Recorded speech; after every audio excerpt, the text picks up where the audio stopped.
The most successful business I built was Bundle. And I remember when we were building Bundle, I was like, we're growing fast. Like, how the hell did we reach like 1 million users? And what I realized now is just the time. Wait, but it was this big thing and then you shut it down. So what happened? Yele Bademosi has never been afraid to bet on the future.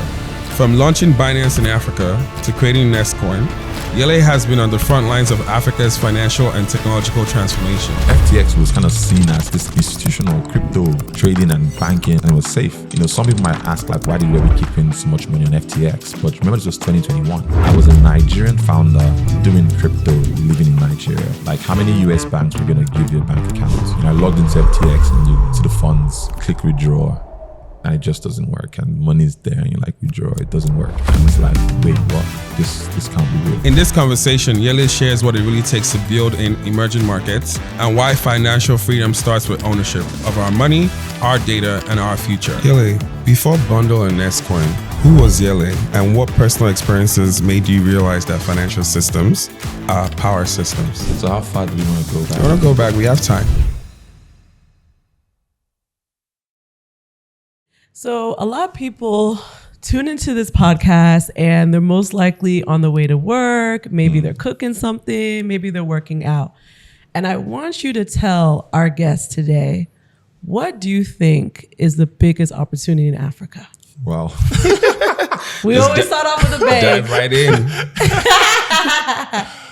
Oh, wow. And you're an OG in tech. So I Yeah. want you just to think about now, because a lot of people, that's what they're looking for when they listen to our podcast. And I can only say one.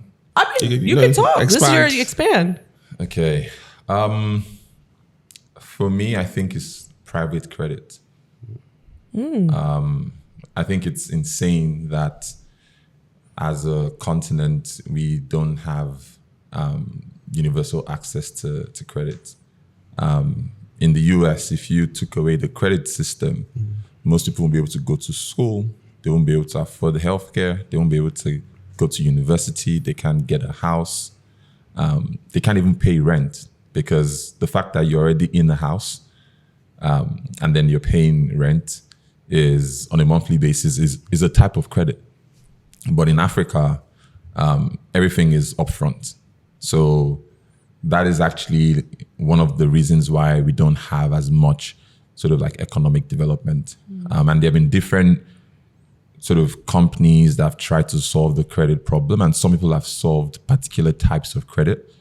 But I think, like, you know, what is happening now in that space is more the verticalization of the industry. So, you know, doing credit for very specific sectors or segments of people. And that's going to be huge. So fintech, or traditional financial services and movement of money, the last 10 years we've solved that, right? We have digital identity. It's still expensive to move money between like corridors and things like that, but it's largely solved, right? The next big sort of swing is, how do we connect people who are creditworthy to capital so that they can actually actualize their dreams. And I've been writing about credit for almost like 10 years. Even when I first wrote the idea of Nestcoin, like, there was a big segment that was like private credit, but it's such a huge problem, and whoever solves it, and I don't think it's going to be one single company, similar to how you have multiple banks and multiple fintechs. They're going to be hundreds of these types of companies in the next couple of years. The one I'm very interested in at the moment within the credit space is actually around sort of like media, culture, entertainment. I've invested in tech for about 10 years, and tech investing is tough. You know, a lot of people have invested and we've not seen any returns, you know. I mean, we've seen some, but overall it's been a bit, you know, there's still a lot of work to be done on that side. So yeah, very, very bullish on credit. And that's probably where I think we should spend more time on. And I want to double click in that real quick, because I know if you look at the continent as a whole, I know South Africa, I don't know if they figured it out, but it seems that they have somewhat of an extensive credit system, which is why they most likely have a real middle class. So I'm curious, what is going on in South Africa that the rest of the continent has not figured out, specifically West Africa? Yeah. I think the number of reasons. So I think the most important thing in any credit economy is sort of consequence, right? There has to be something that you miss out on when you sort of screw up or you don't pay back, right? And you have sort of credit bureaus and regulation that makes it necessary, or it's literally impossible to not share that information, which helps build that ecosystem. But in Western Africa and a lot of other African countries, the credit bureaus are not as powerful. They don't have access to data. They're not as digitized. And the companies who are doing well in the credit space are not necessarily sharing that data because they've spent a lot of money to get the data that they have. So it's like, why would I want to share that with someone else? And so that creates like a siloed credit infrastructure and doesn't allow the ecosystem to kind of like develop. Yele, before Bundle and Nestcoin, who was Yele, and what personal experiences made you realize that financial systems are power systems? So how far do we want to go back? I want to go back. We have time. Okay. I like to kind of divide my life into, I think now I would say I'm on my fourth, I'm just entering my fourth chapter, which is funny because I'm like 34. So it's not quite 10 years. The math is not mathing. Nigeria ages you. May I have like a few white Grace. grays. I didn't have that before. I didn't have that before. Startup life, man. I've definitely aged, You're giving it. It's good. Senior man. Senior man. Is a sign of experience and good living. So I would say like from the first sort of 14 years of my life, I grew up in Ibadan. And for those who might not know, it's about maybe an hour and a half, 2 hours from Lagos. And, my dad was an entrepreneur, was a doctor. My mom is an entrepreneur. She runs 2 schools and a media business. And so for me, I always thought about sort of being an entrepreneur. But I didn't quite know what I wanted to do. But I think like I've been exposed to understanding that I've also come from a place of privilege. We used to go to missionary missions, go to the villages, and you will see kind of like the difference between sort of where we got to sleep and then where kids my age were also sleeping. And I remember just thinking that like, man, I'm really lucky to, be born on the other side of the table. And what can I do to help more people just have a better start or have access to opportunities, because not everybody gets to choose where they're born. So I think that's just been something that I've had growing up. And then, in school, I did really well in like biology. I did well in like sciences. And back then, if you were doing well in school, it was kind of like, okay, you're going to do sciences. I remember when my sister, who is way smarter than me, was like, she wants to do arts. And I was like, you're doing arts? Like, why art class? And so that was kind of the path that I was set on. My parents never said, oh, Yele, you must do medicine or anything like that. But I look at what I'm doing today, and there was absolutely nothing to do with there was no, crypto. Crypto started in 2008. There was barely any like investments into tech startups, as we know it back then. So medicine was kind of like the thing that I was just doing. And then I moved to the UK when I was 14. And I think like that was quite transformative because that was the first time I had my own phone, and I also had a laptop, and that gave me like access to internet, right? So before it was sort of things that I watched on TV or the books that I had or, you know, what I was taught in class. And now you've given me this window that allows me to see the whole world. And that completely expanded, you know, what I could think about, what I could do. But I still didn't know like, oh, this is the thing. Got into medical school at King's College London. And I remember telling like a lot of my friends in first year that I wasn't going to practice medicine.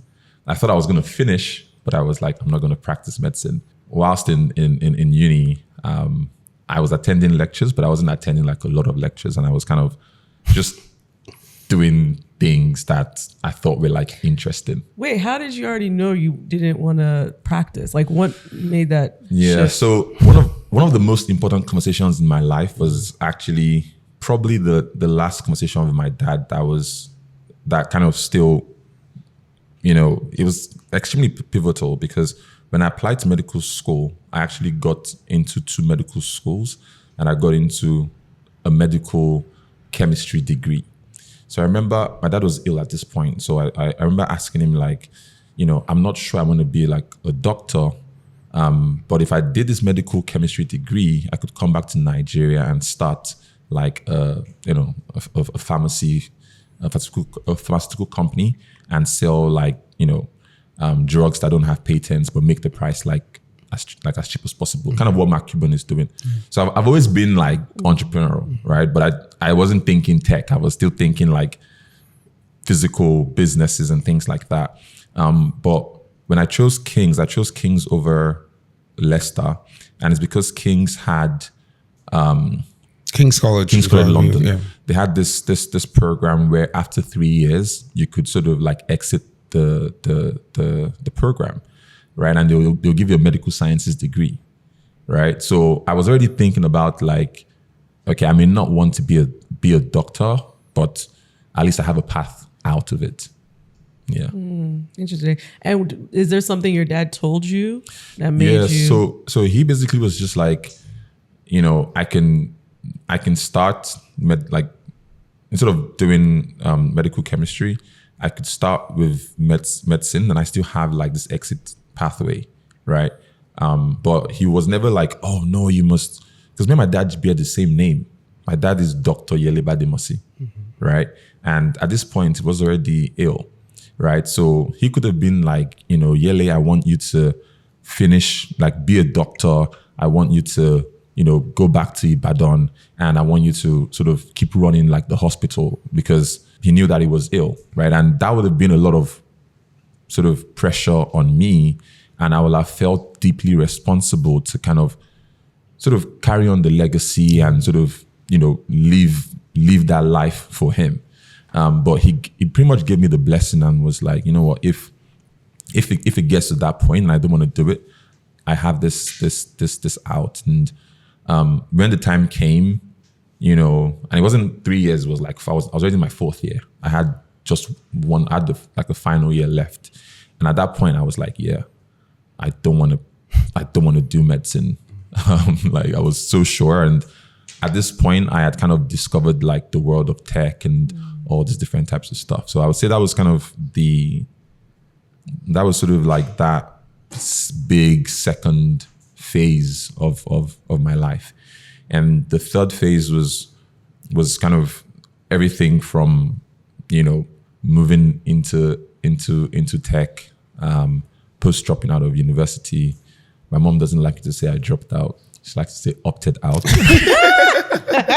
Nigerians always remix something. So I opted out because I actually have like a medical sciences degree.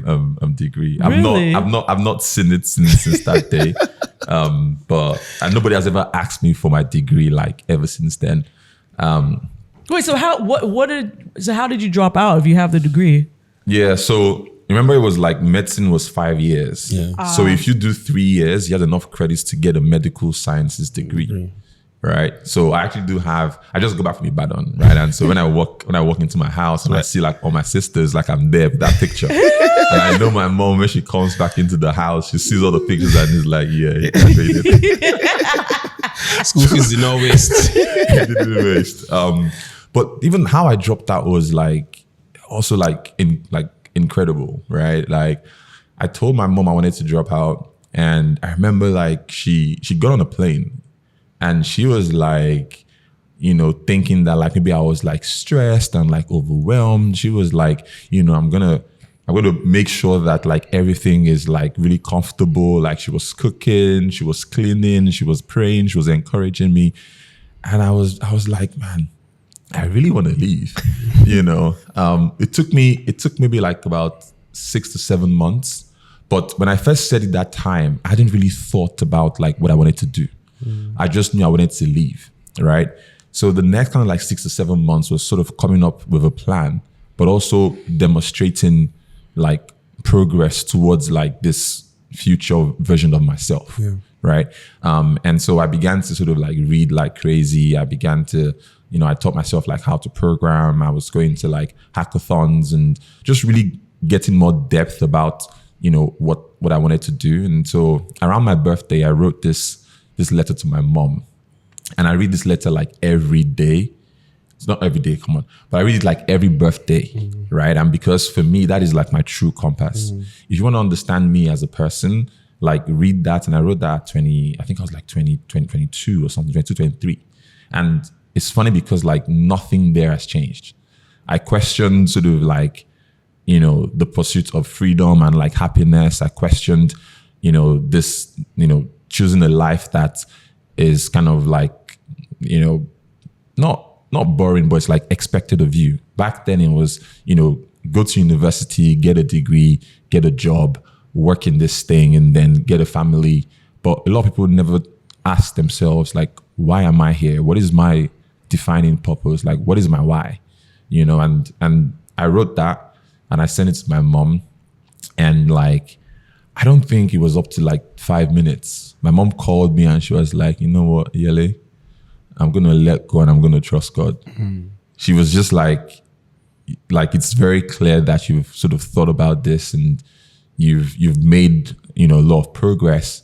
And man, if I ever get a book or a film written about me, you know, the pursuit of happiness scene, that was me. Like, I think that till today, that is probably one of the happiest days, because it was just like, I felt like I've been living like a separate life, or like a life that was not mine. And I was now finally sort of beginning to live my own life. And when I speak to young people, I keep saying young, like I'm 50. But when I speak to like people that are like younger than me, I'm always like, the best thing that you can do for yourself is to take time to really question and know who you are, and then make sure that you're living a life that is aligned to that purpose, because that's where true happiness comes from. It's not material things, but living in a way that is aligned to your personal purpose and mission is where true happiness comes from. We created the Afropolitan podcast because we wanted to make sure we tell the stories of those who came before us and those who are coming in front of us. Our stories deserve to be documented and remembered. And over here at Afropolitan, our drink of choice is Inbarosh, which is a gin from South Africa, because we believe African brands are global. So Eche, what are you toasting to? To our builders, our innovators, to show that Black brilliance exists worldwide. I am toasting to African creativity. I feel like the world is just blossoming with beautiful African storytellers. Here's to legacy. And stories worth sharing. You know, this is quite interesting because the theme I'm hearing is your parents are very unusual. But that's actually, like, as Nigerian, to be like, honest, oh, let go and let God. And I'm like, my dad was still telling people, she's in medical school, and I was nowhere close to medical school. So that's what I'm trying to understand. To be honest, like in hindsight, I actually think like I am the way I am, like due to a lot of sort of like the way I was like raised and things like that, right? So there was definitely like an an expectation of excellence, right? And then the second thing was like integrity, right? Like that was definitely something that I grew up with, and till today, like I maybe when we talk about all those stuff down the line, like, you know, like FTX and things like that, I always say that I can lose everything in this world. I can lose all my money, all my friends, everything. But what I cannot lose is like my integrity and the name, you know, and regardless of anything that happens, I know that the work that I've done and how I've carried and acted would always open more doors for me down the future. So I think that was definitely something that I got from both my parents. I think I got my entrepreneurial kind of like crazy business drive and work ethic from my mom.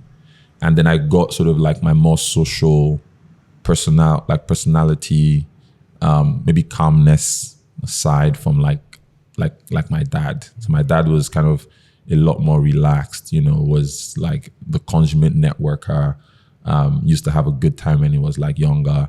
At my sister's weddings, like I'm usually like dancing with like my uncles and like my sisters, and his friends are always like, man, you literally you look like your dad, like even the moves. So it was just like a really, really nice thing to see, and how both of them sort of live in me in a way, but without the pressure to be like them, because we're still very different people. And may I ask, how did it feel after losing your dad? Like, how does that still impact you today? Wow.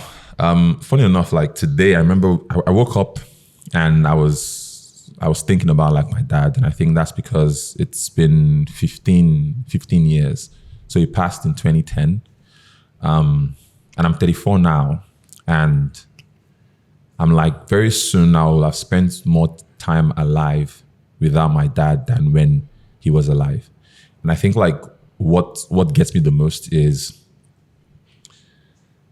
sort of knowing that I never had that, like my dad never saw me as like an adult.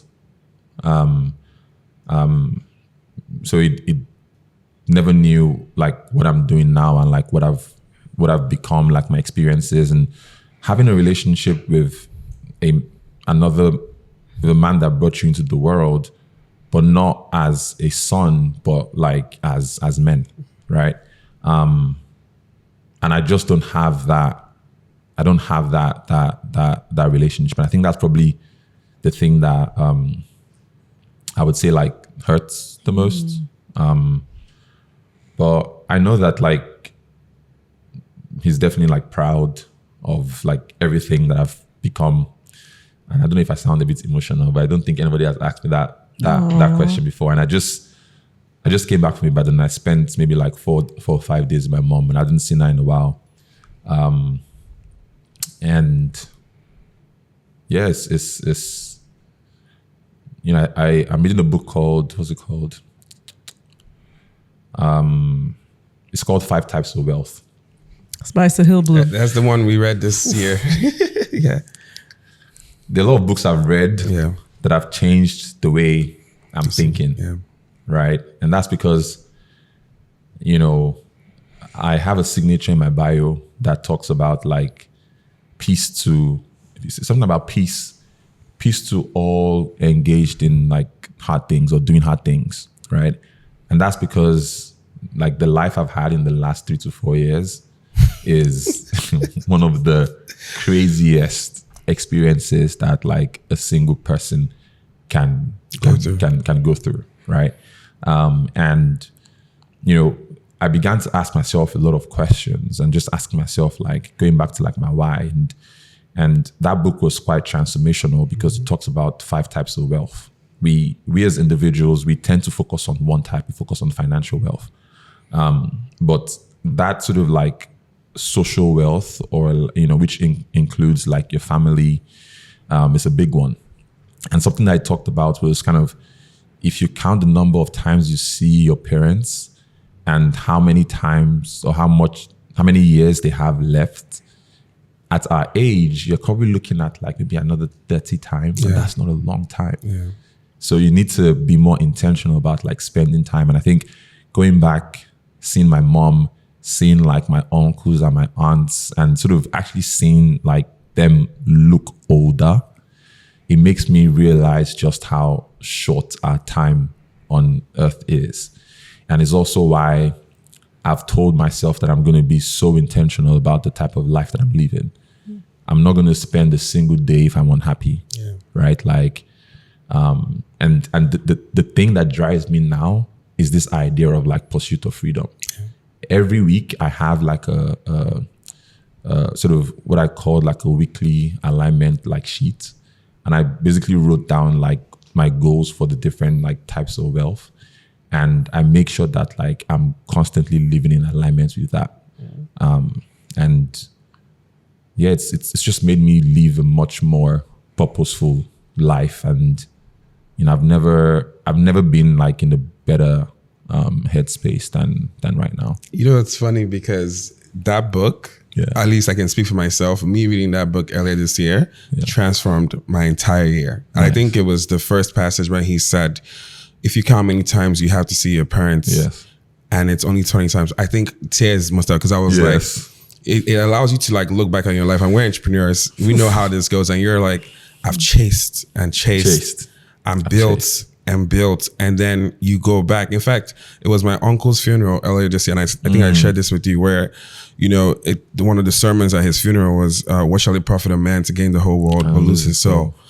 And then when I now started to think through all the things I had done, one of my whys had always been, I'm doing this for like my family, for my friends, for my community. And then your family is saying to you, oh yeah, but we've not seen you in years. Yeah, but like I'm coming. But why do you believe that it's guaranteed that you will see me? You know, I remember just saying like, a lot of us who are founders or entrepreneurs, you chase this thing to build something, thinking when you build it, then you would then be seen, right? That's one. But two, the whole time, the only thing your family or loved ones want from you is your presence. And you're like, nah, that's not enough. So how have you like, because even when you just said, hey, I went to see my mom, I just immediately just knew that must have been the same thought process, because that's how I move now, where anytime I'm spending time with my family, it's intentional time, because I realized so many years went by without me being intentional about that. And I mean, see, like one of the reasons why I moved from Lagos, and it was multifactorial reasons. One of the reasons why I moved from Lagos to London was because I wanted to be closer to my family. I spent the last 10 years in Lagos building, grinding, hustling. And my sisters, you know, like the children of my nieces are like getting older. One of them had their 10th birthday recently. The other was like 12. And I was like, wow. You know, when I went back to Ibadan, I saw one of my cousins. Last time I saw him, it was like maybe like 3 or 4. And now he's in secondary school and he's 14. And I'm like, man, like time is flying, you know? And so I think for me, the way I sort of just think and operate is like, it's so easy to, and I blame a lot of the stuff that we read sort of when we were like younger, right? Like, you know, you had the Silicon Valley VCs writing blog posts and telling us like this narrative. And, you know, I also genuinely believe that. And I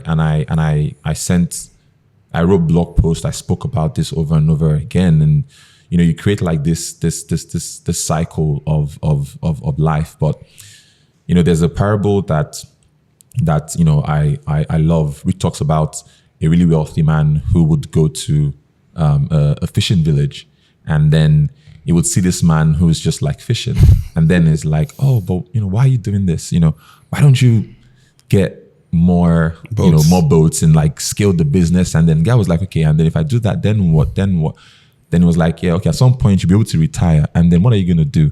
Well, you can spend more time fishing. Then it was like, why are you doing that?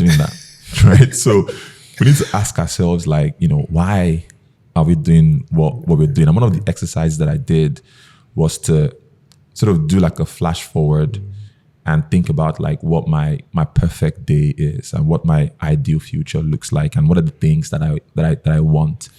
And I remember thinking that like, man, I'm actually not too far off from doing this. So it's changed. It's genuinely changed like my compass, and I'm so grateful for all these experiences, because I feel like when I was like 24, 2024 was the period where I was sort of transitioning from medical school to starting my career in tech. And now it's like, okay, I'm in this period of my life where I'm going through a transition that is going to set me up for the next decade, maybe even longer. And it's definitely going to be very different from kind of what I've spent the last kind of like 10 years building. So Yele, I wanted us to pivot a bit, and because a lot of people watching this are going to be trying to also understand our why for crypto. And I think one of the terms you use a lot is financial sovereignty, right? Can you, for listeners, viewers, people who are tuning in, can you break down the thesis and the why for crypto? Not necessarily from a technical perspective, but from a financial freedom, freedom to transact perspective. Oh man. So one of the things I've been saying recently is that I'm post-crypto.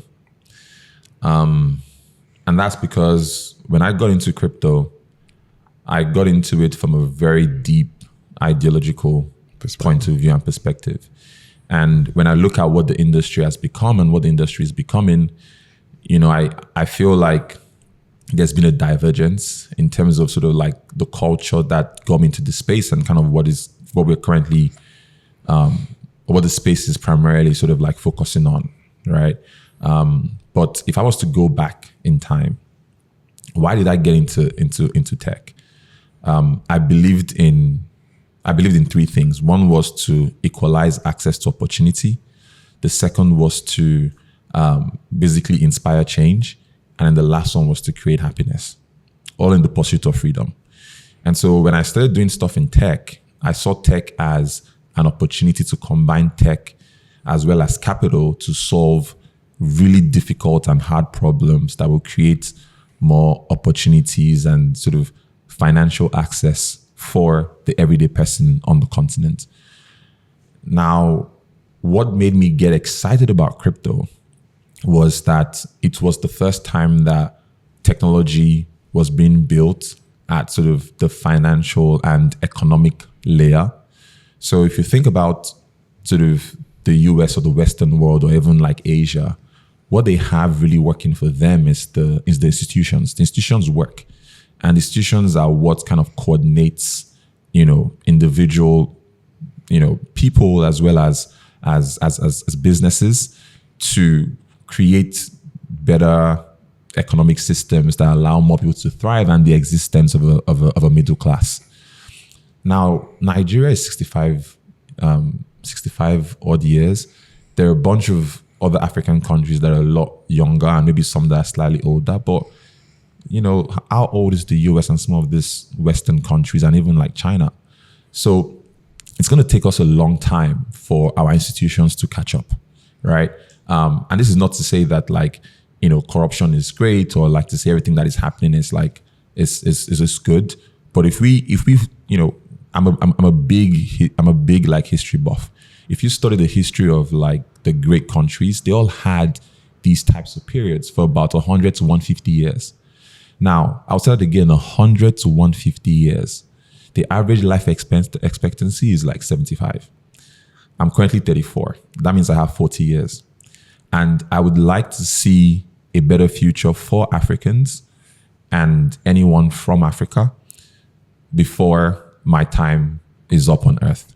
If I waited for time to run its course, Nigeria and Africa would not be where it needs to be. And so what got me into crypto was that I thought that we'll be able to build digital economic and public infrastructure that would then solve some of these problems that we can't solve with our institutions today. And the truth is, I still believe in that future. I still believe that that is going to happen. I think what I got wrong is the timing. I thought this would happen in, let's say, 2 or 3 years. But I forgot that the normal timeline for this was 100 to 150 years, right? So we still have maybe another 70, 80 odd years to go. And we're trying to get that done in 2 years. So the framing should be something that's a little bit more long-term. That is, how do we apply concentrated effort over 10 years for this to change? And the truth is, that change is happening. Like what has happened in the last 6 to 12 months in crypto versus kind of like the last 4 to 5 years is insane. If I had the benefit of hindsight, do you know what I've done in the last few years? I'll have raised a fund like microtraction. I'll have bought a ton of crypto and just sat on my ass and chilled. And then now I'll be starting a company. You know, I hate to quote Lenin. I think it was Lenin who said this, but it's like my favorite saying at the moment, which is there are decades where nothing happens and there are weeks where decades happen. And that is essentially what has happened in this time period. The most successful business I built was Bundle. And I remember when we were building Bundle, I was like, damn, like, you know, we're growing fast. Like, how the hell did we reach like 1 million users and, you know, in this time period and things like that? And what I realized now, it was the time, right? It was the time.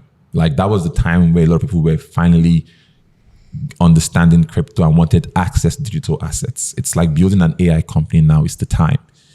And so when you're doing anything in life, the most important question that you should ask yourself is the time now. You know, you don't want to be early. Sorry, you don't want to be right and early, because if you're right and early, you're still wrong. You want to be right, and then the time is like now. Right and on time. Right and on time. Thank you. That's better. Right and on time. I should get that on a t-shirt. Wait, but let's talk about Bundle, because it was this big thing and then you shut it down. So what happened? Yeah. So the Bundle story is a very kind of like interesting one. Essentially, we were incubated within the Binance ecosystem. And so kind of think about us like Base and Coinbase. And, you know, that gave us like a ton of leverage in terms of our ability to kind of, you know, get access to liquidity that allowed us like grow really fast. But we took this very complicated crypto trading experience and built like one of the simplest, easiest ways to get access to digital assets. Now, you would remember that at the time, Binance didn't even have like Binance Lite, right? So it was either Binance, which was like very difficult, and then like Bundle. And so what sort of happened there was the plan was for Binance to kind of create Binance Lite, and Binance didn't necessarily want there to be, you know, an independent sort of version of that, since they already were bringing it into the whole ecosystem.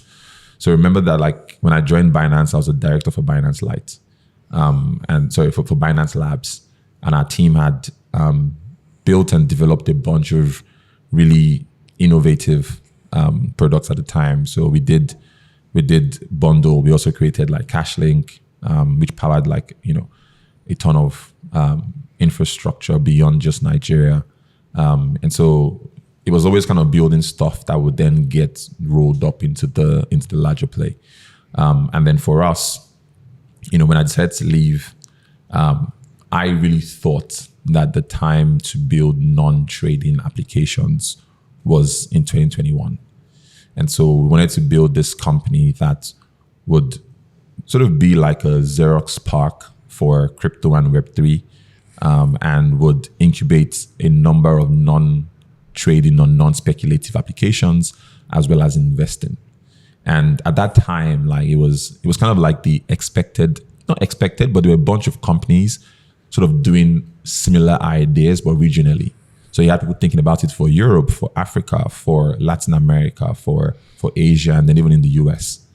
Now, if you look at how that whole thesis has played out, there are probably 2 companies from that batch that still kind of like exist, and that is Nestcoin and OFR. And funny enough, both companies were founded by ex-Binance people, and now OFR is primarily focused on coins, which is just a single product, and then we are focused on Onboard, which is just a single product. But yeah, that whole thesis, you know, that was, I keep saying, I never experienced like the 99 sort of like financial bull and bust, but 2021 was definitely that for us. Like what is happening now is like nothing, you know. It was like, imagine the popularity of AI today paired with the speculation of crypto. That was what was happening. And this cycle has not even felt anything close to that at the moment, you know, so. Yele, so for a lot of founders who raise, right, they struggle with raising. I think you've been one of the folks who has shown a great proficiency in being able to raise capital from foreign investors. What was that feeling like raising the Nestcoin capital at the time? And the reason why I'm asking that is, obviously, we're still getting to FTX, but there's a lot that's also happening in terms of the transition we're talking about, in terms of Sahil Bloom's 5 types of wealth. You've gotten the chance to feel what it felt like to have the high and the hype and the articles that come from, hey, we've raised the largest seed fund. Can you walk me through what that felt like at the time? And it's not from a place of necessarily hype. It's just saying, what did this feel like to accomplish this at that time, knowing that at the time, this was the largest seed raise. I think it was pre-seed raise at the time. So can you walk us through that? Man, how will I describe it? It definitely felt good, right? I think like that is definitely something that is undeniable, and kind of given the sort of like our decision to exit the Binance ecosystem and kind of like start again. It felt like, wow, okay, you know, we have people that believe in our mission. It felt like everything that was happening in crypto, it felt like the time was now. It felt like, you know, we're building one of the most important businesses like on the continent. We had a ton of talent. You know, I think when I look at the Nestcoin, like the Nest, like ex-Nesters, and sort of what people have done is just incredible. Like, you know, so anybody who was doing anything in Web3 were probably part of the Nestcoin team, or we were like had invested in them. And so that definitely felt like, it felt like we had the backing, we had like the resources to sort of go after this really, really ambitious idea of building a business that would figure out or usher in the next evolution of applications for the crypto space. If I could do all over again, would I raise that amount of money? Again, I don't think there was anything wrong in raising a large round. I think it would probably be, you know, not, so the strategy was like incubate a bunch of businesses and then invest and scale really, really fast. And I remember like, even after we raised, we had investors that were showing us other businesses that didn't have like the scale of products and the investments that we're raising at like, you know, crazy valuations. And they were like, oh, you know, when are you going to raise, you know, this, I don't want to mention names, but it was like, these guys have raised at this valuation and raised amount of money, you know, when are you doing it? And so when we were kind of blitz scaling and moving like crazy, it wasn't even like, oh, we're spending like we're moving too fast, or we're scaling like incredibly. It was like, oh, there's going to be another raise. There's going to be, you know, there are a bunch of investors that kind of like want to come in. Now, you know, we realized that that strategy was going to be very difficult to pull off, right?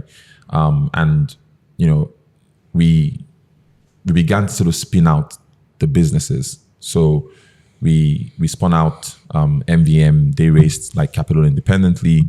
The business is being run by EME. They're doing like an amazing job on that side. And then we wanted to focus on financial services, right? And you know, with the FTX story, you know, something I probably not shared before. You know, we had a retreat where I got like, you know, some of our key team members. You know, we were in a location and was like, no phones. We don't want to kind of like want to control our inputs. We're gonna sort of figure out, you know, the next phase. At this point, the bear market was kind of like coming in. We didn't want to raise, you know, like additional capital. We felt like we had enough capital to sort of survive the bear market. And so we were kind of phones like nothing. And remember that before FTX, we've had like Celsius, we've had like, what's the other? Tega. We've had like all these different companies like go down. And so I had this list on Twitter that they were like crypto sleuths who used to like just check, and they would like look for smokes and see some stuff. And those guys were never wrong. So before any of those guys went down, I always knew that something was happening, because a few weeks or like a week before, you would see the activity and chatter.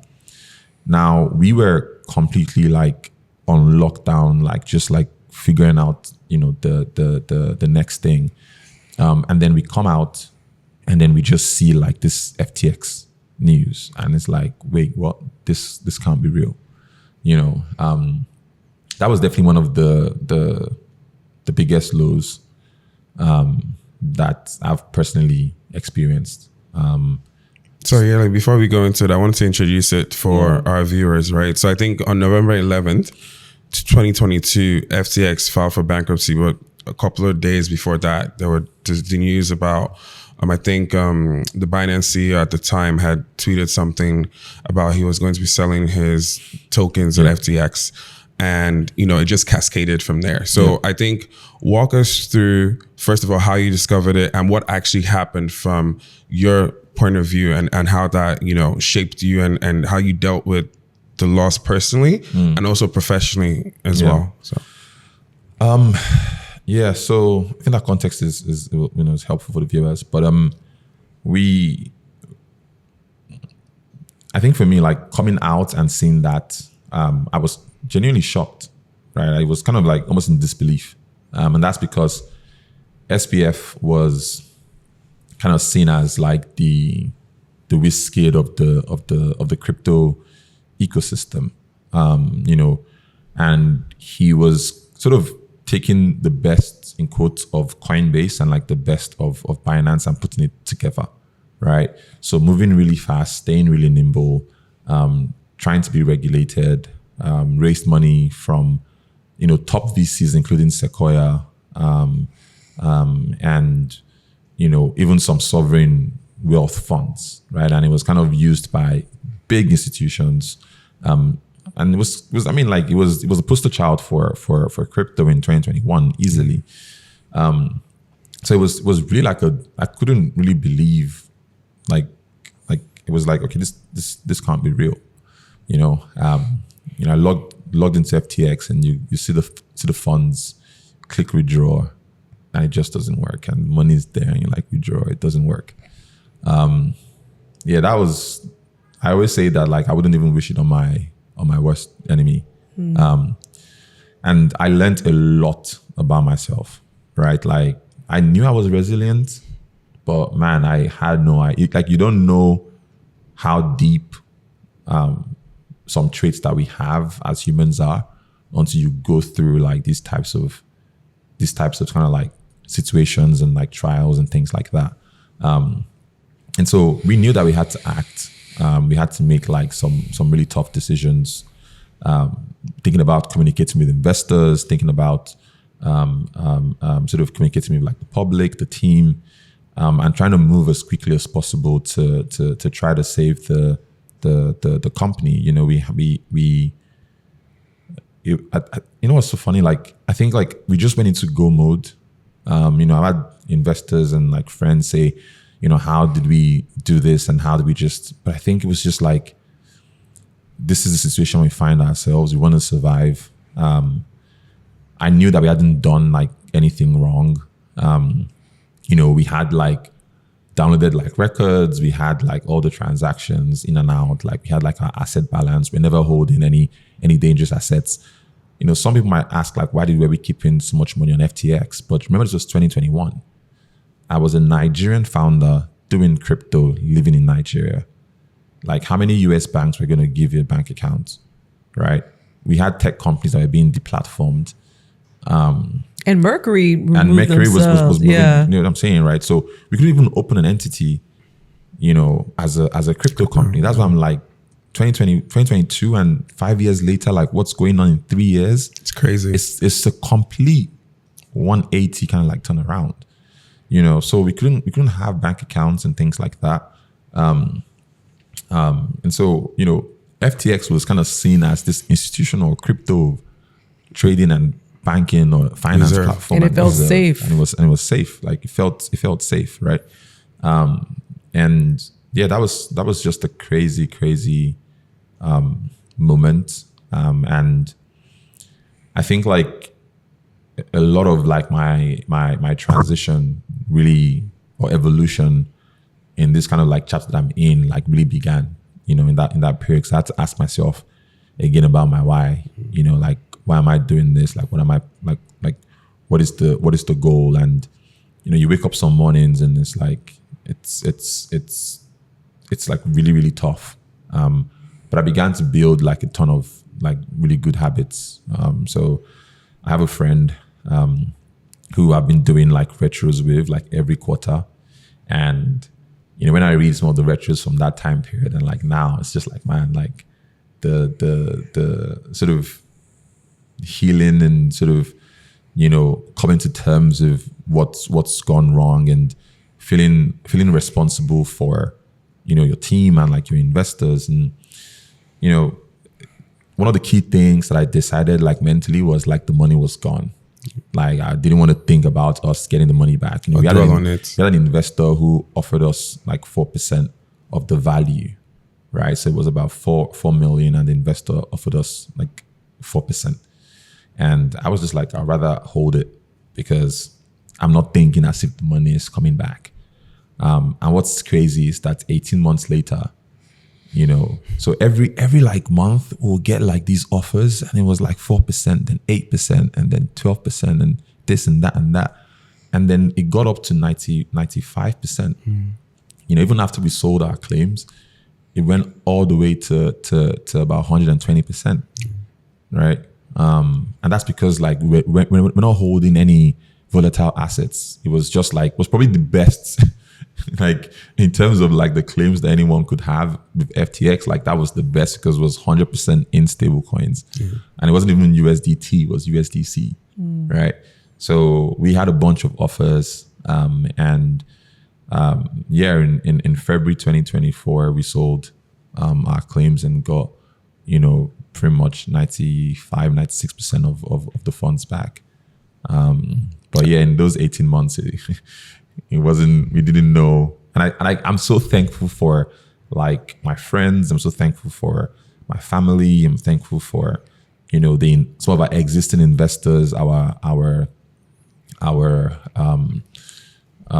sort of new investors who backed us at a time when it was easy to walk away. Right. And some people backed because of sort of like reputation. Some people really believed that, we were the team to still figure out like, a way forward. And it's been a crazy journey. What did that period tell you about like human nature, I guess?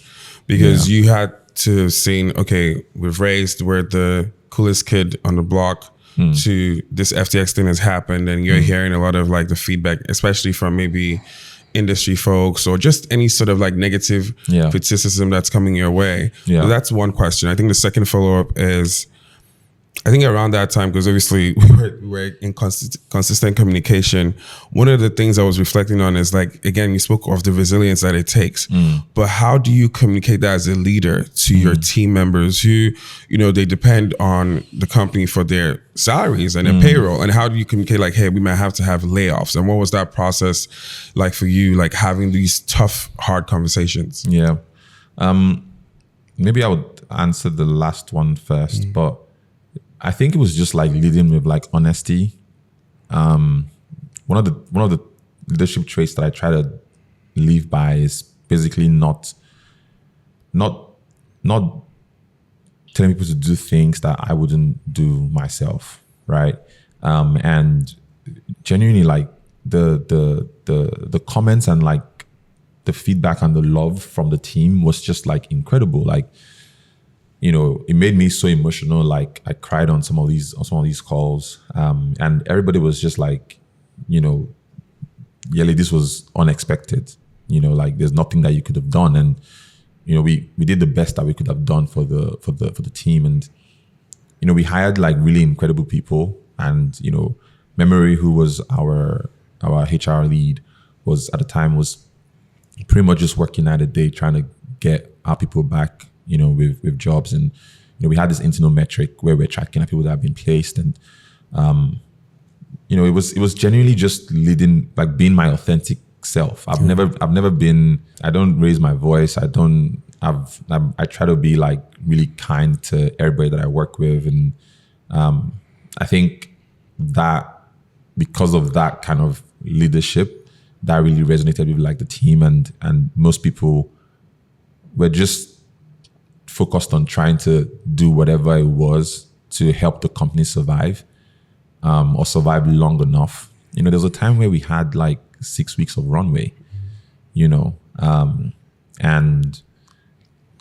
I would get on calls and then I'll pitch, like this is what we're doing now and this is why we're the team to back and all these types of stuff. And you just had to keep going. And then in terms of on the resilience side, there's this film I watched where a guy got stuck in a canyon, and he had to kind of cut off his arm to survive.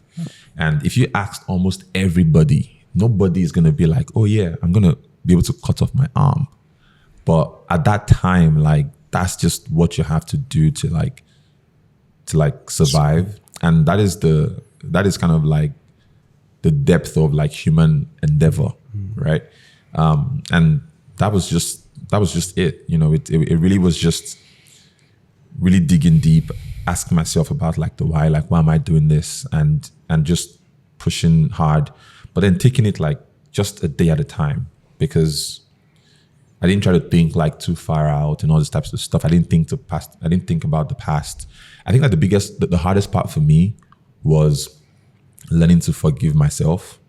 And not because like I felt like I'd done anything wrong, but I think like I used to have like a very self-critical kind of like inner voice, because I have such a high expectation of like myself, and I had to basically learn to like quieten that voice, right? Like, there's something like my girlfriend always says, where she talks about like you have to treat yourself the way you would treat other people, right? If somebody does something bad to me, I'm not gonna like be irate at them and go in at them and be like, curse and swear and do all these things, and I'll keep reminding them about it. So why are you doing that to yourself? Yeah.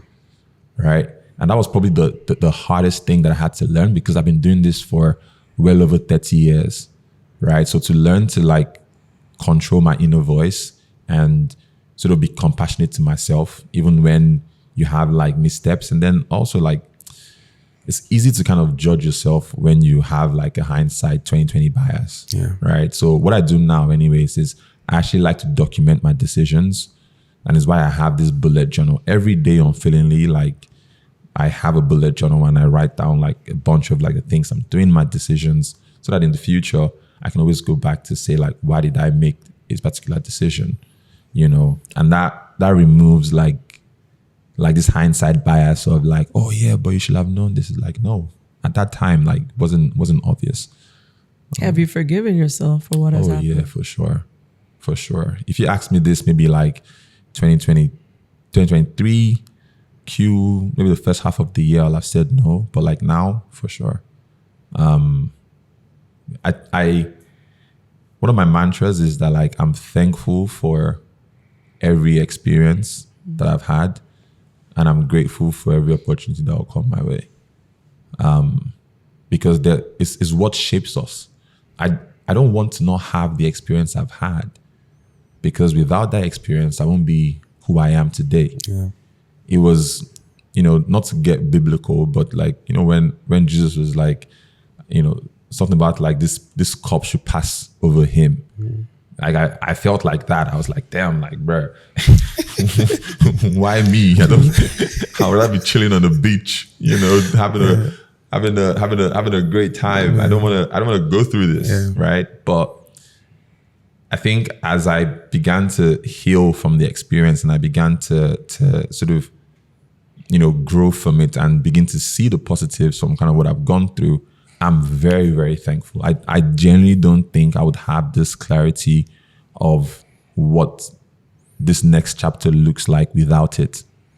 And it reminds me of kind of like what I went through when I was in medical school, right? Like, so deciding like I want to change my career path, having to think about like, what does that mean? And, you know, I had friends that were graduating and getting into jobs. I had people that were ahead of me in their careers, and I was in my sister's house in the UK on my laptop, like learning how to code and saying I'm going to do these things. And I felt behind. I felt like, you know, not a failure, but like, you know, it was like, man, I hope this journey or this path that I'm on is going to like work out, you know. I emailed Dotun, you know, who was my first boss in Nigeria. I emailed him and I was like, let me work for you for free, right? Like I've been that guy, but I would not take away that experience and that process of kind of becoming the person I was in my 20s because of that experience. And I feel like right now,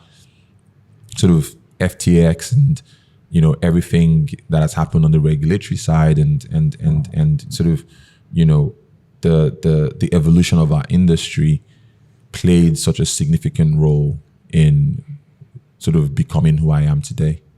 Did it change your relationship to money, or what, like the whole process of having and then losing?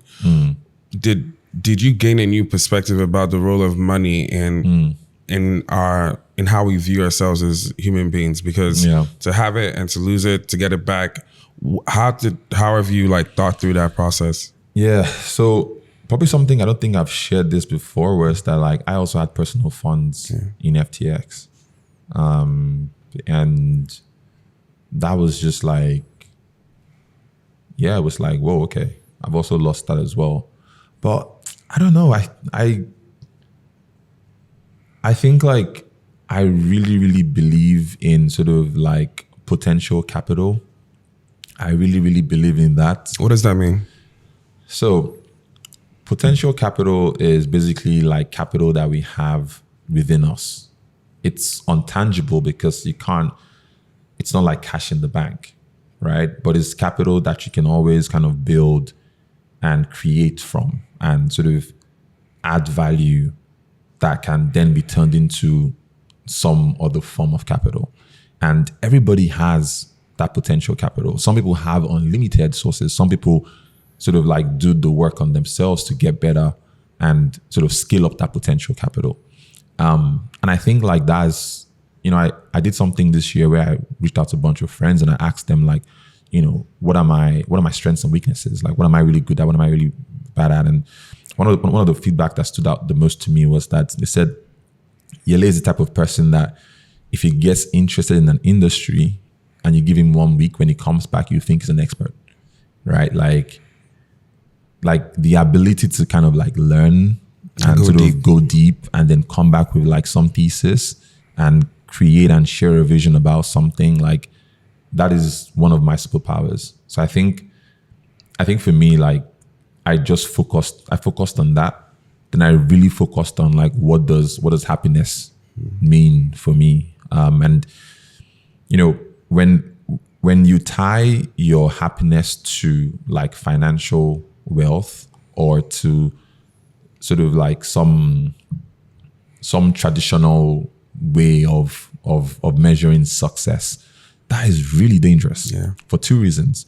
One is that you've put yourself on a treadmill that is never going to stop, right? I think in the book as well, it talks about this idea of some guy got an exit, invited all his friends on the yacht, and then as they were on the boat having a good time, and then the bigger yacht went by and everybody was like, whoa, look at that yacht. I wonder what happened. I remember that line. Yeah. So, you know, if you're not careful, you keep chasing the bigger this bigger guy or this plus one. No matter the biggest number we can think of in this world, you do plus one is bigger. So when is enough, right?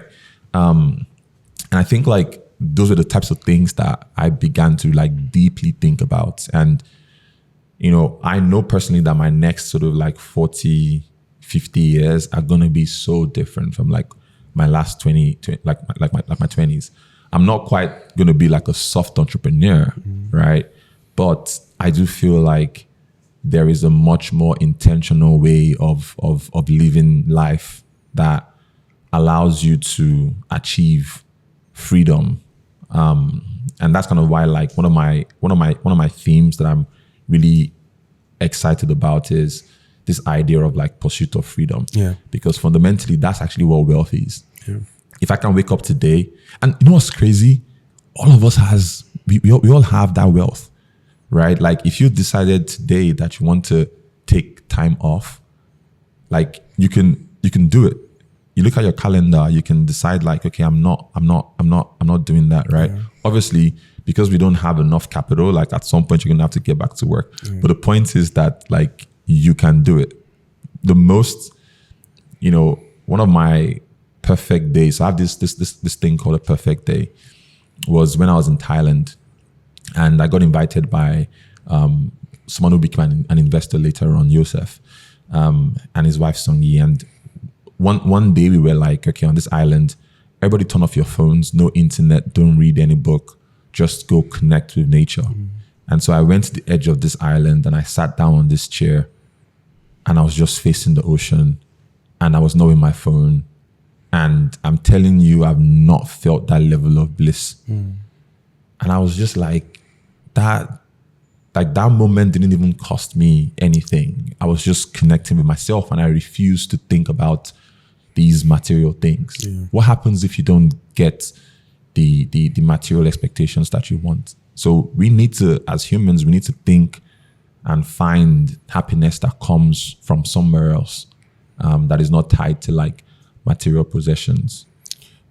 Speaking of this potential capital thing, one of the things I would never forget, I think it was November or maybe October 2021, you and I are chatting on WhatsApp and you said, Eche, yeah, right? You were like, yeah, Eche, like in a couple of months, you're going to raise like $1 million. And I'm like, where's this coming from?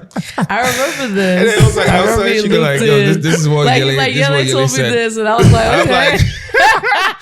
But I guess for me, I've always just been curious, like what sparked that? Like it was one of those things where obviously a couple of months later we did, but the transition from that conversation to us raising, is so like diabolical where you're like, how did Yele call this? Because me that you were saying it to us that we're going to do it. I'm like, I wasn't even thinking about this. But what was it about like our whole journey, or maybe from an Afropolitan perspective, that you saw early on? Because it really felt like prophecy, because I was like, yo, Yele called this like months ago without any like prior, I guess, I don't know what it was, but I would like for you to touch on that a little bit. So one of my, and I have a lot of like, I don't know what you call them, the principles or whatever. Yeah.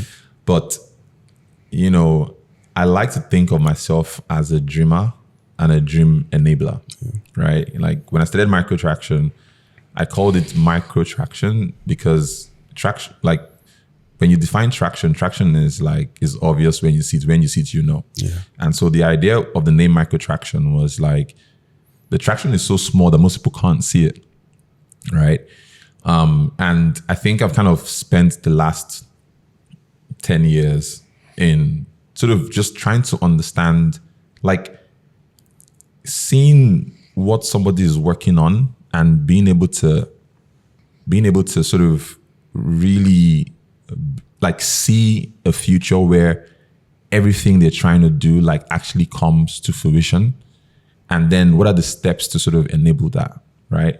And I think like with Afropolitan, like fundamentally for me, the things that kind of stood out was, it was really incredible. And even I'm not surprised like what is going on with the podcast. Like fundamentally, both of you are sort of culture connectors, and you have this rare ability to sort of have a vision or something that like a beacon or a lighthouse, something that attracts like minds, but still connected to,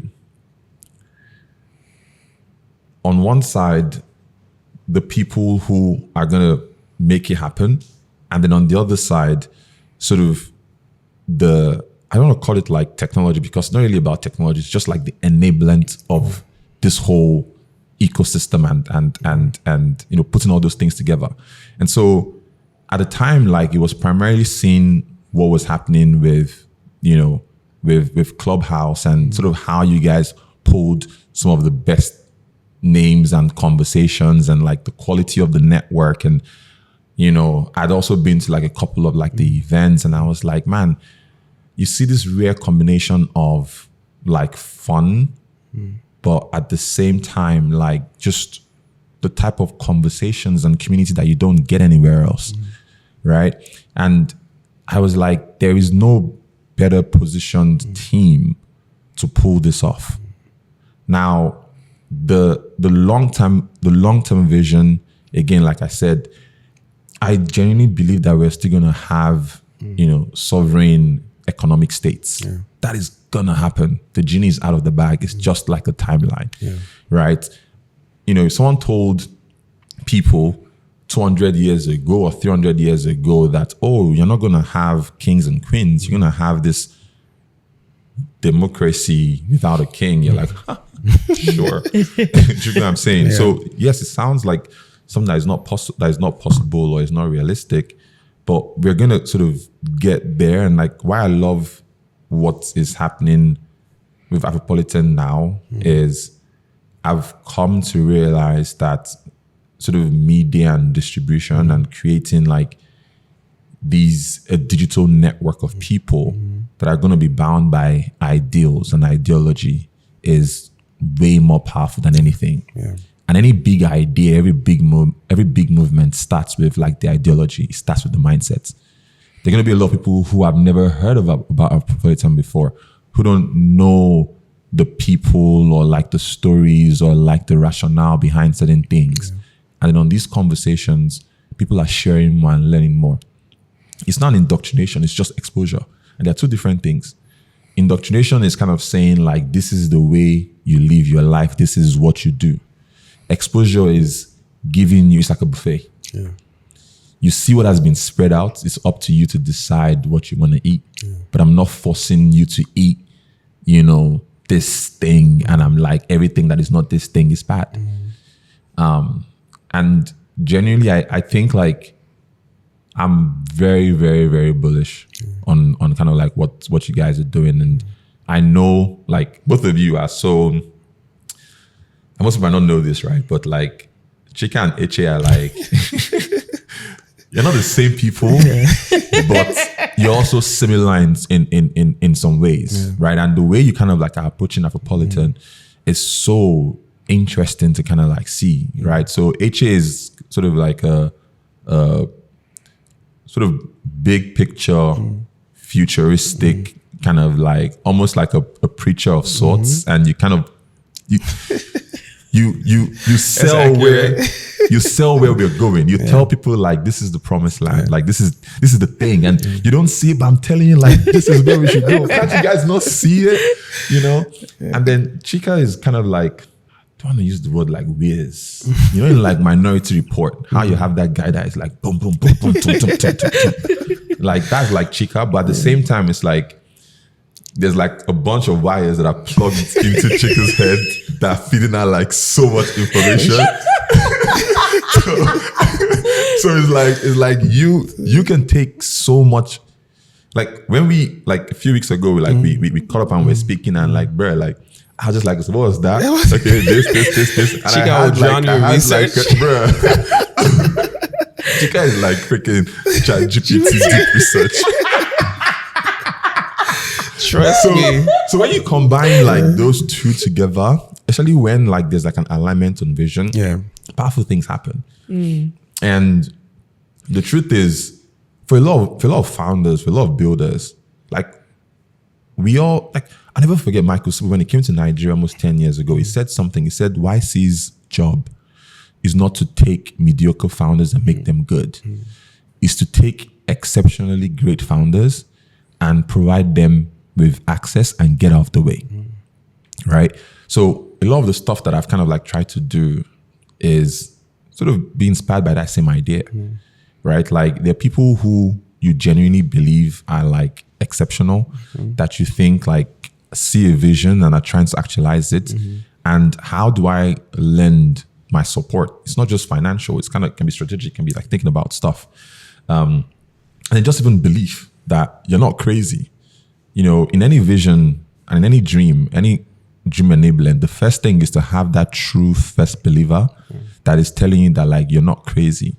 That is bigger than almost anything, because now the third person is like, okay, well, if there are two people thinking this, they can't be crazy.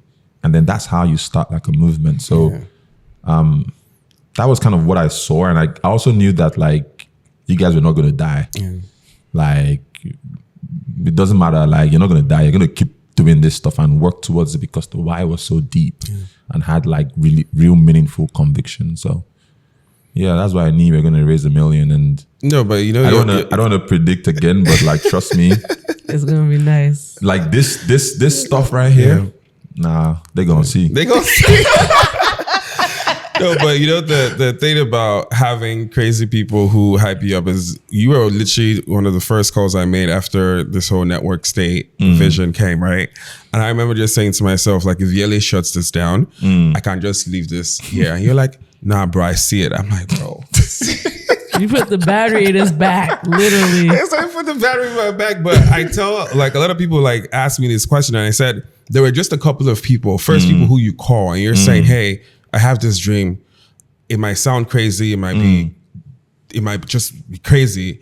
But the people who put that initial battery in your pack can sometimes make or break a dream depending on what stage of life you're in. But I will always be grateful to you guys because I had a legitimate conversation with you and I said to you just raw. This wasn't any pitch deck. And you're like, no, bro, I actually see it. In fact, I even had a thesis around this. And that's the thing with Yele. Yele has like that, notes. And I need to get to the notes thesis. and notes. So let's get to the next thesis. But thesis. I just remembered that and I was just like, man, I'm super grateful for that, bro. Like you don't realize how much you've enabled so many dreams, not just even mine, right? So I'm always going to be grateful for that. Thank you. Thank you. And the thesis now that I want to get to, that I'm interested in, okay? I have a personal interest. So we had a conversation. We did. I really enjoyed it because I literally have not seen you in 2 years. Which you is reminded crazy. me. I didn't think it was, I'm like 2 years. That time is going, man. Yeah, like literally we were saying it's probably our wedding. And you had fun. We saw pictures of you like You know what's interesting? I always say that like a lot of people who know me from like Twitter or like sort of professionally don't know that I have like a social kind of like fun side. So the first time people kind of like see, they're like, whoa. They don't like you have fun. I would. I actually enjoyed seeing you have fun because I normally don't see you like that. But so we talked about this next thesis that you've always had, and it's going back to this timing thing, right? Like when was the right time to pull the lever? And I want you to talk about this thesis around creators, right? And I know there's something very interesting you're doing around that from a financial standpoint, but I also want you to talk about why creators, because I personally feel this freedom part, I feel creators are going to unlock a lot of freedom for Africans. Yes. Right? I personally believe that. Yep. So I would love you to speak on that. Yeah. So how I actually got into tech was because I read a book called The $1 Billion Bet, and it's sort of like the history of BET. And I came away from that book like, damn, okay, I want to build the BET for Africa, but I'll build it online, right? So I've always been kind of like drawn to media. When I was in medical school, they were like, oh, you can do a dissertation and then you can write an essay, or you could produce anything. And I actually made like a film. It was like a first-person film. I strapped like a phone to my chest. I didn't know about a GoPro then. And I made this whole thing. And when I was opting out of medical school, I was also looking at film school. So I've always been like really drawn to like media and things like that. And anybody who's known my professional career knows that at different points in time, like I would circle back to this media thing and I would check and I'll kind of do a litmus test like, no, okay. Then I'll come back and I'll do some experiments and things like that. But now I feel like I remember I talked about one of my biggest lessons is not being right and early, but being right and on time. And so when it comes to sort of the where creators sit, there are a couple of really interesting pieces that are moving at the moment. And I think like the first, and I always like to give credit to anyone who gives me like the unlock. So for crypto was Naval. For the creator economy, even though I've been thinking about this for a little while, like what made me sort of circle back again was actually Chamath. So Chamath did a podcast with, I've forgotten his name. Is Lex Friedman? Yes, him. Yeah. And so he was basically just talking about like his thesis for the next evolution of the media. And on that podcast, was talking about how like Lex Friedman and Mr. Beast are basically able to reach like 1 billion people and they're just one person. And so his whole thinking was, right now, you guys haven't quite figured out how to unlock the economic value of what you're doing, but you basically have the distribution that, the earlier iterations of sort of content on the internet and even pre-internet had, right? So if you think about like the network TVs and things like that, they basically had the attention of millions of people and households, and then they sold advertising to that. Yeah. Then when we came online, you had Google that organized the internet and then sold advertising, right? Now you have Facebook that sat on top of the internet and again, still advertising. And finally, the last kind of like unit of this thing is like who is actually creating the content. Yeah. And that is like content creators, right? And unlike, let's say, traditional tech entrepreneurship, which was more like you have to build this app and then you distribute, with creators, what is going on is that they already have baked-in distribution. And that's why you're seeing, creator-led businesses. Again, you still have the failure rates, but you're seeing creator-led businesses that are basically selling for incredible amounts of money because their cost of customer acquisition is essentially low. Now, there's two massive trends that have happened in the last few years. One is sort of like the ease at which we can create actual physical things. Never been to China, and I hope to God I get to visit at some point. But you can almost produce anything in China, right? The cost of creating like things is so low that the real sort of like bottleneck is who can distribute and what is the cost of distribution, right? Then on the flip side, if you look at software, you have companies like Lovable who are making it easy for non-technical people to build applications. When we started Microtraction, my whole thesis was I'm looking for founders that can build products and have a sense of design. Yeah. And I felt like if you build the product, because of the difficulty in building the products, you had an edge and you could win and a moat, right? When I built my first app after leaving medical school, I had to learn how to write iOS apps. I learned Objective-C, one of the worst programming languages to learn.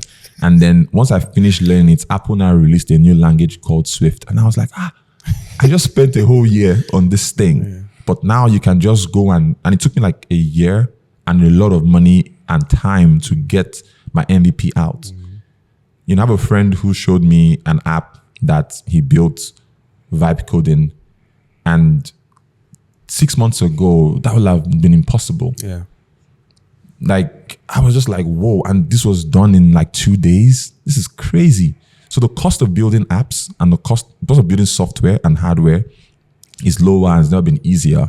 So what's going to happen in a world where it's no longer difficult to produce these types of things? The people that are going to win are people who have distribution. Yeah. So now content is king and distribution is queen. Yeah. And distribution is actually more powerful than content. Because if you have distribution, you can basically figure out how to improve your content. Yeah. However, how you get distribution today is through getting good at content. So it's like this very interesting like flywheel loop that kind of makes each other better. And that's why Mr. Beast was very smart when he was basically taking his money from content, scaling it up to get more distribution and sort of like going and sort of making that loop flywheel go faster. Now, having invested in a ton of tech companies, The challenge is, how do you get your money out, right? For a company for you to make money as an investor, you either get an acquisition or you get a secondary exit or IPO. or you IPO. That is really, really rare, and there are few companies that do that, right? But creators are small businesses. A creator is a small business that can transition from being a small business to a freaking large billion-dollar company, and even multiple billion-dollar companies. That's why Mr. Beast has Feastables. He had Beast Burger. He has a bunch of businesses that are trying to leverage his distribution to like scale up. Yeah. So unlike a tech startup where you have to make a bunch of judgments like really early on, there are hundreds, thousands, millions of creators that are creating without even raising any money first. So it's where I talked about like credit. You begin to see how you can play different roles in. And with digital content, you can provide capital to a creator without even having equity in the line business. You can do things at the IP level. You can do things without the IP level.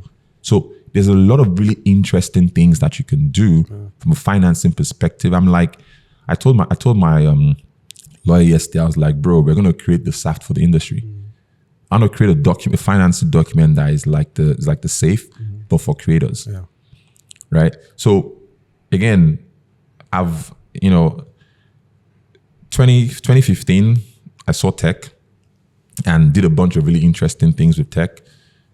2019, crypto, even though I was doing crypto in 2017, but like that was when the industry took off. 5 years later, I'm seeing this thing happen again.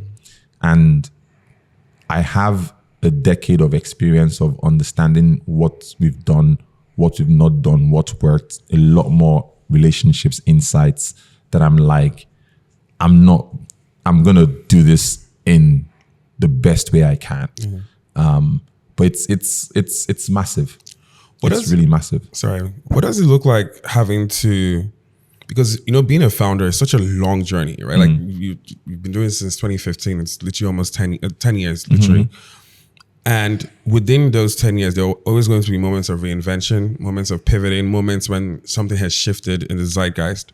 What does that look like carrying people along with you and also investors, right? Because we also had the same thesis. We talked about it offline, right? And you're like, hey, something has shifted and we need to skate to where the puck is going. And you might still be in this same bubble of the traditional systems that but from a dinosaur existential risk perspective, that's where we need to be going. Yeah. Right? So how can you help, especially for founders who find themselves in this position where, hey, I've noticed that this is where this puck is going. Yeah. How do you lead and inform and educate people to say, okay, this is where we're going? And also, do you also feel like it's your responsibility to do that? Or should people also wait till it becomes maybe obvious? I think that's a really, really good question. And to be honest, it's still something that I work on like every day.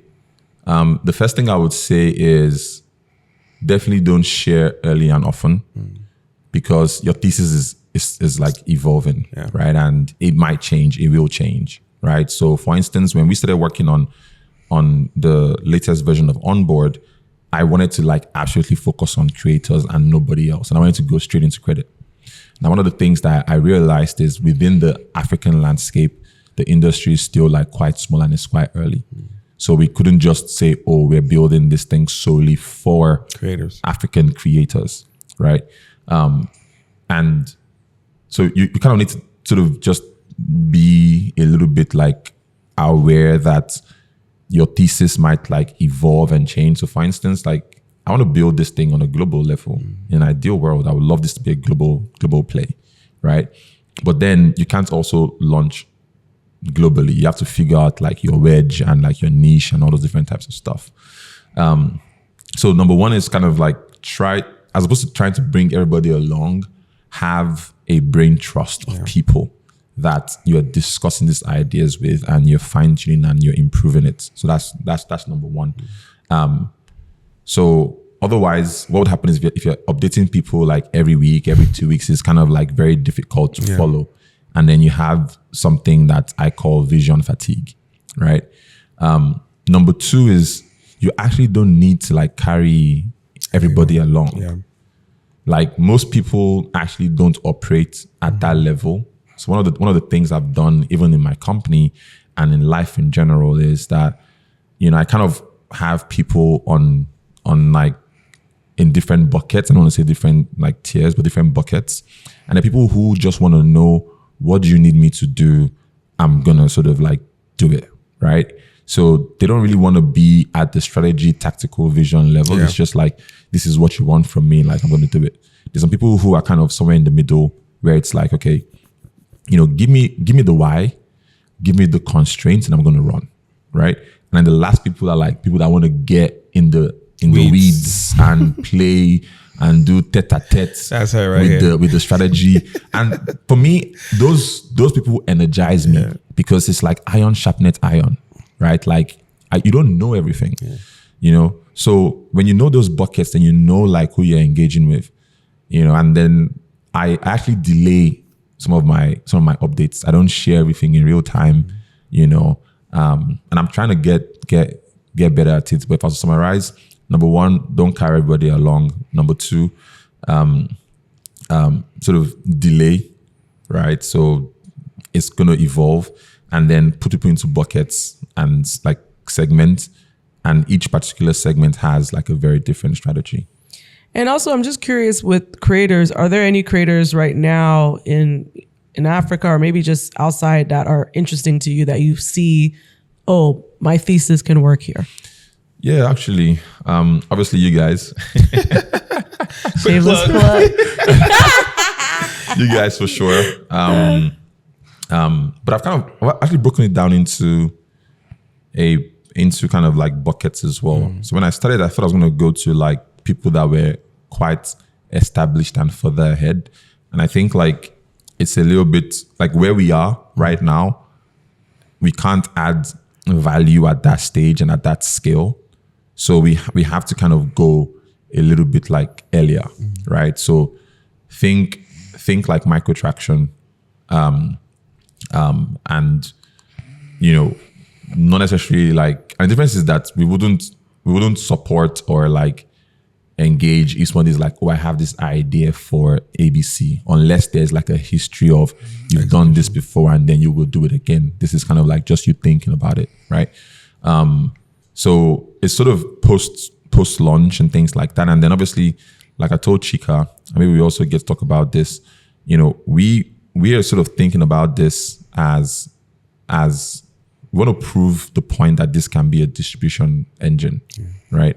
And we want to have a few success stories that then unlock the rest of the opportunity for, everyone else that is involved. So we have the finance app on one side, which is like this base, and then the goal is to work with a few creators that we can sort of like support and can also bring more capital and users into like the finance app and then help them scale more and keep sort of like cycling.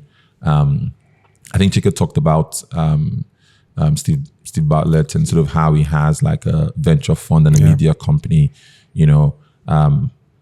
Most people don't know this, like Access Bank, when Access Bank started, they were a bank and then also kind of like a consulting firm, right? So, I has something like called value-based banking or value chain banking. And so when MTN came to Nigeria, they offered financial services to MTN, but they also understood the problems along the value chain that MTN had, and we're basically solving those problems. And that helped them to be more successful, bringing more capital to Access Bank. And the success of MTN then made other telcos want to work with Access Bank. And then they moved into like telecoms and like oil and gas and those types of stuff. So it's the same thing for us, but just on like a startup scale.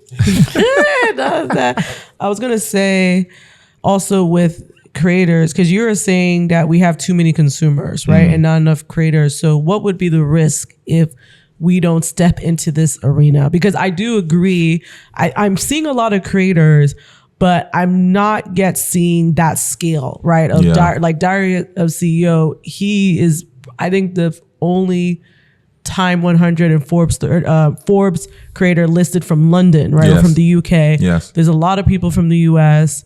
I think there's even probably more interesting things happening in Asia. We just don't Yes. see it. Yes. But in Africa, it's kind of like, I know people are creating, but I'm not Yes. really sure what's. Yeah, so I think like right now, what's going on in Africa and even just like black creators in Yeah. general is that we don't have that infrastructure. We don't have that support network. There isn't a way to figure out like, okay, who's serious about what's going on, and how do you provide like that level of support? Yeah.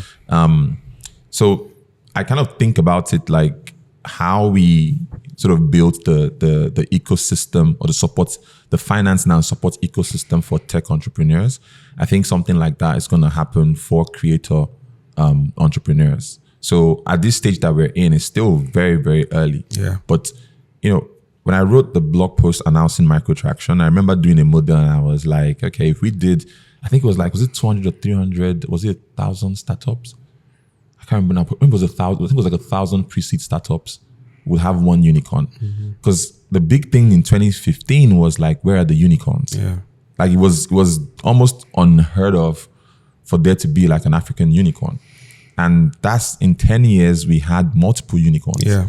So you'll be surprised what can happen in like 10 years, right? But we need to sort of think about it that way. And the way I see it is sort of, again, it needs to be a sustainable ecosystem. And that's sort of why, we are not just looking to bank creators, but it's to work with creators to scale them and then create like, sort of distribution engines that then allows us to bring in more capital through brand partnerships, through financing, awareness for like the products in the ecosystem, but also creating like win-win situations for us as Onboard and then for the creators in the network as well. I think a lot of creators, especially in the African context, struggle with monetization, but not just monetization, but even being paid for their content. So, maybe from a PayPal or their inability to open up US bank accounts, right? And it's one of the reasons I love what Onboard has built. But if you could redesign creator infrastructure from scratch, what 3 systems would you build first, knowing what you know now? Yeah, not to shamelessly plug Onboard, but Onboard is the first one. Yeah. You can't have like financing and making it easy to sort of receive money, spend money, and then like move money is like just the basic thing, right? Like, why should you be in the creative economy and you're struggling to get paid from clients in the US, or withdrawing money from YouTube, or you can't pay for like your subscription and all those types of stuff? That doesn't really make any sense, right? So that's still the fundamental thing. And this problem happens, not just in Africa, but across the global South. The second thing that I think is like incredibly important is also like this credit and financing layer, right? Because unlike tech, equity would not be the only, in fact, I would recommend for most creators to not necessarily use like equity in the beginning, because, it just doesn't really make sense. You're better off doing financing. Like financing as opposed to like equity. So that whole kind of like infrastructure, creating visibility for sort of, the content data that you have from like YouTube and then like other platforms, and then being able to expose that to, a marketplace of investors or supporters that want to kind of help and bring that in, right? So that credit financing marketplace is sort of the second thing. And there are definitely ideas that I have around like combining syndication with, credit financing for early stage creators. And then the last one would probably just be like some kind of talent management business that literally focuses on pitching and closing brand deals, right? So for us, one of the things that like I'm thinking about, and I don't know if this is going to be as a part of Nestcoin, it might even be like, a JV or something, but I don't want creators to focus on creating, like, how do we help pitch them more to get like more brand deals, and we're never going to take a cut. Just use our financial infrastructure, right? Because if you're getting more money, that means that you can get more finance. Then you can see how like these three things like play together, right? So that's sort of like how like those to me are like the three core pieces. We've built the tech. The second piece, the last two pieces we've not built, but you don't need to build technology to solve 2 and 3. Just to follow up with that, I think, do you remember a tweet thread from Punk 6? I don't know, he's a popular crypto guy, and I think the thread was around the freedom to transact, right? And I remember one of the things he had said, or somebody else had said on Twitter, was you should be able to send money to anybody anywhere in the world and receive it in seconds, right? Can you speak a little bit to that, first of all, worldview and philosophy, and how Onboard would help folks like unlock that as well? Because I think most people don't even think about that in a deep way, right? People are used to, okay, it might take 2-3 days to get somewhere. And I'm like, hey, because of these limitations, we're actually locked from the global financial system and growing our wealth as a people. Can you talk through how infrastructure like the one Onboard is building allows us to tap into that future where there's freedom to transact between ourselves, and also you should be able to receive money and send money to anybody anywhere in the world and they receive it in seconds? So it's so interesting. Like, I feel like I finally found like a simple way to just describe what Onboard is. So curious to hear you guys' feedback. But I describe Onboard as a digital money app that allows you to receive, spend, or send stable coins and global currencies, regardless of where you are, right? And so what we've been able to do is build a single app that gives you a US bank account, and in the future will support multiple currencies like GBP, euros, and then also stablecoins, right? Now in the background, stablecoins is powering a lot of the global money movement, which makes it like faster, cheaper, easier, and allows you to be able to send money quickly, right? And I think like that is a really, really powerful. It's a really powerful sort of innovation in general in terms of like stable coins, but it's kind of similar to like the telephone in the early days. What I mean by that is when we first had the telephone, it got more valuable because you had more and more people on the network, right? Stablecoins' first use case was more in the speculative market for trading crypto and holding your value on chain without having to bring it or put it back into like your bank account. And now it's being used primarily by large institutions and corporates to move and settle money globally. So we think that this same technology can be used to build a whole new set of like financial applications. But the value becomes even more valuable when you have like, more people using stable coins, and then you can also abstract like a lot of the complexities behind it. So if you have Onboard now and you received money from a brand in the US using ACH on Onboard is free, so you don't pay any money, right? When you want to send money to, let's say, Ghana cedis or like Kenyan shillings, and you do that transfer, you're going to get a better rate than you can get like anywhere else. But what is happening on the background is actually like stable coins, right? But we're actually doing a job of just abstracting all that stuff on the background. Because think about it, like in the past you had, physical mail, and then now you have email, and we're sending messages across the world like instantly, seconds, right? And that improves the speed of communication.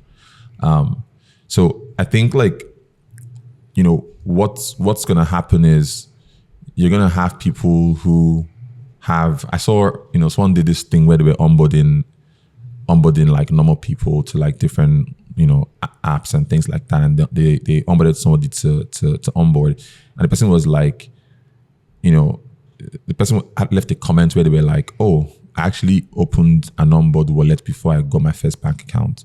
I remember thinking like, damn, that's crazy. Like, I knew that this was going to be a possibility, but to hear that happening already, you can imagine like, young creators who, or creatives, people that are earning online or like earning stable coins, opening up these new alternatives to bank accounts before they open the bank account. Yeah. Right. And when you do that and you have like that financial data, you can begin to do really interesting things around like credit, which again enables like true financial access, because the big banks are not going to they're not going to provide credit or financial services to retailers and things like that, right? Yeah. Another use case, probably having on the podcast at some point, but he was talking about how he wanted to be able to send money to people across Africa for doing sort of doing things online. Now, if you were in Nigeria, you wanted to send money to somebody in Tanzania or send money to somebody in Ghana or in Zimbabwe, how do you do that today? It's really, really, really hard, right? But now you can just say, okay, download Onboard. You send them the value in USD. So we don't even say USDT or anything. You send value in USD. And then once the money is in, and they get that money immediately, right? From Nigeria, you send it to like all these countries, they get the money immediately. And then from that balance, they can then withdraw it, into their local currency, right? Like, that's going to be like such a huge unlock that even now makes Africa a lot more smaller, right? So we're kind of transitioning from pure offline businesses. And obviously when you need to move physical goods and things like that, you might not be able to transact as quickly, but when you're hiring an editor in a random country and you can send them value and they get the value immediately and quickly, it makes the world a much more smaller and financially connected place. So, yeah. Rapid fire. So I think the first question I want to ask in our rapid fires, these are just popcorn style type questions. So I know you're between Lagos and London. Yeah. Which one would you choose? Across just on anything? Just like maybe living this pursuit of happiness. Yeah, man, this is gonna be like super controversial, but like right now, I'll choose London, and that's just because it's a better kind of like hub for trying to build a global business. So if you're in Lagos, you still live in, we all work remotely and we're in the same time zone. But you don't have people flying through Lagos. It's like a big thing when somebody's coming to Lagos, right? But when I'm in London, I've had like random meetings and impromptu stuff because people are like flying over or stopping over. And number two is that it also forces you to think a bit more globally, not just Nigeria. You're thinking about Africa as a whole, and you're thinking about like the global south, or like what I like to call the global majority. And then, like I mentioned, my family. So at this stage that I'm in, definitely London. And what's your favorite Nigerian food? Oh man, rice, plantain, Ofada. I love Ofada, man. No protein. Oh no, goat meat. Okay. but you can't have Ofada without it. They've chopped all the assorted meat nicely, cooked with palm oil stew. Brilliant. Did you miss any foods? You in London when you came back. What's your Ofada spots out here? Or do you just order it? Actually, food court on the app, or if I go to like Mega Chicken. Okay. Mega Chicken. He always looks at me crazy. That's just, I'm like, Mega Chicken is amazing. Mega Chicken is bomb, bro. Yeah. I love Mega Chicken. Everything is making sense.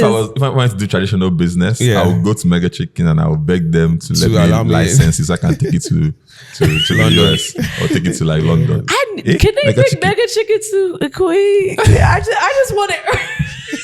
I'm sorry. Cause now I can't eat it as much. Mega chicken is banging, man. It is, and it's fresh. Yes. I won't name any other names of the other restaurants. Like one I went to last night for you, but I was like, Mega Chicken, I like it because when you go, they're always bringing out stuff. Fresh. Yeah. Today I was. How did they do it? I like when I go to pizza. I like to watch.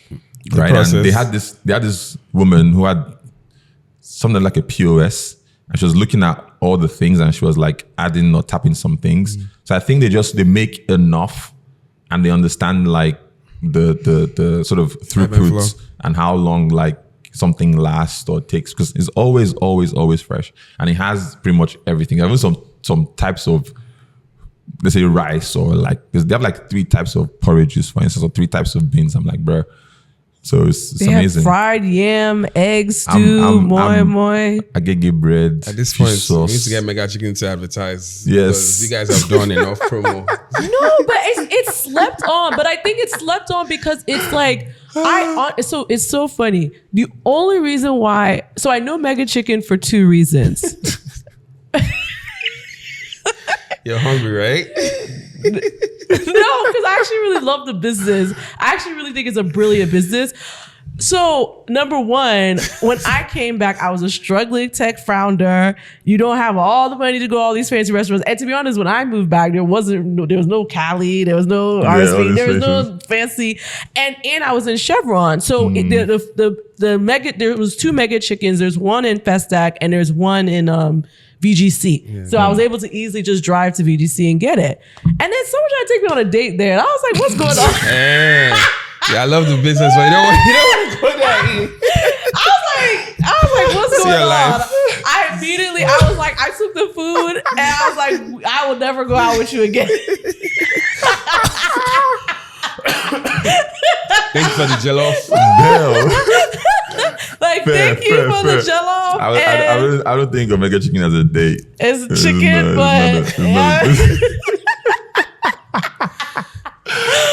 Okay, and then the last question we ask every single guest is, who do you want to see on the Afropolitan podcast? Whose story needs to be told? Ooh, I would say, I'll say Tega. Tega for Mavin. Awesome. I was gonna say Don Jazzy, but I feel like if he's not done it already, at some point he's gonna do it. Yeah.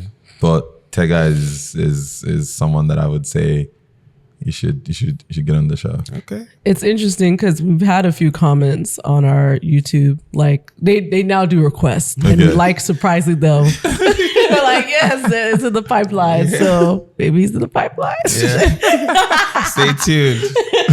Yele, man, it's been so good. I'm glad that I made this conversation because the forces that were trying to prevent us from having this conversation, bro. Well, so I'm really glad. I'm trying to be awake, but I'm not awake. But I'm here.